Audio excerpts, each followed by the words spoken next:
Selamat pagi dan selamat datang semuanya ke presentasi penelitian kita tentang perbedaan institusional seksisme pada tahun 1920-an dan 2020-an di kota metropolitan. Ayo kita mulai.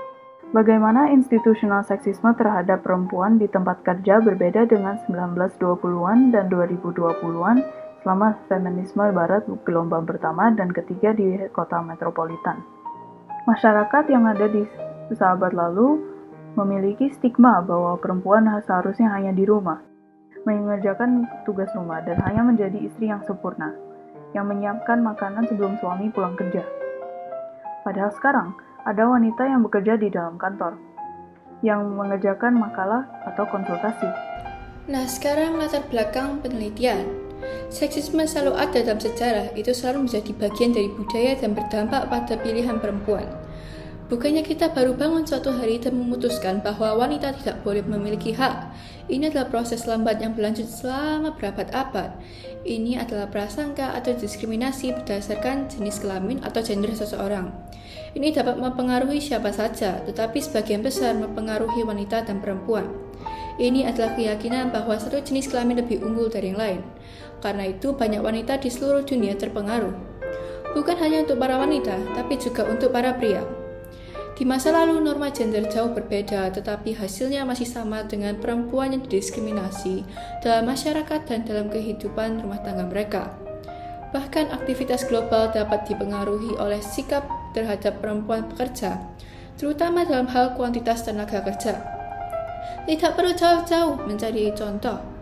Penulis proposal penelitian ini mengalami diskriminasi karena menjadi perempuan sama dengan dipandang sebelah mata.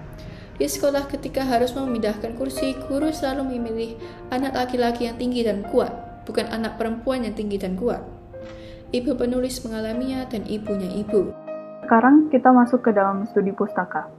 Dia juga menyebut perempuan sebagai yang lain sedangkan laki-laki adalah subjek mutlak. Dengan lain yang dia maksud adalah bahwa wanita akan selalu memiliki pasangan. Alteritas adalah kategori dasar pemikiran manusia. Karena tidak ada satu kelompok pun yang akan mendefinisikan dirinya tanpa segera menyiapkan pihak lain yang berlawanan itu sendiri.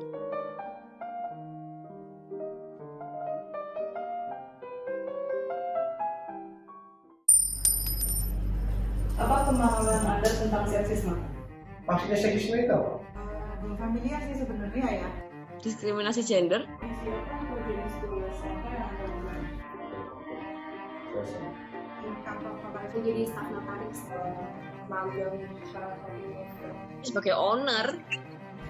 Berapa banyak anggota keluarga yang tinggal bersama Anda dan berapa banyak laki-laki gitu? Berenam gitu. Kalau ada 4, perempuannya ada 2. 7. Keluarga total di rumah ada 3, lakinya 1. Bagaimana menurut Anda perempuan dapat mempengaruhi ekonomi? Dengan perempuan yang udah mandiri juga bisa kerja. Dapat mempengaruhi, pasti mempengaruhi banget karena memang kalau di satu keluarga pasti yang utama mencari nafkahan yang laki ya dan suami. Tapi kalau misalnya dibantu sama istri itu pasti bakal membantu banget gitu.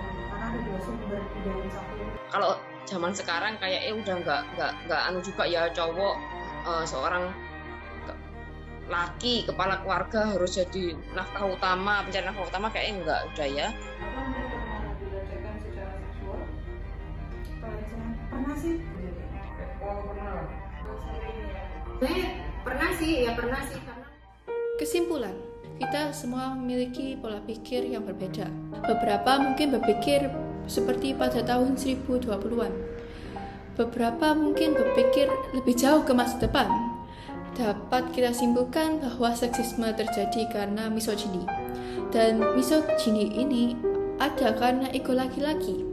Mereka takut wanita akan mendominasi mereka sehingga mereka merendahkannya, sehingga mereka tidak setara. Tapi kita sebagai perempuan harus bersyukur bahwa kita dilahirkan di masa di mana diskriminasi terhadap perempuan bukan pada masa puncaknya. Meskipun kita tidak bisa mengatakan tentang masa depan, setidaknya kita bisa mengatakan itu tentang masa kini. Terima kasih untuk mendengarkan presentasi kami. Tuhan memberkati.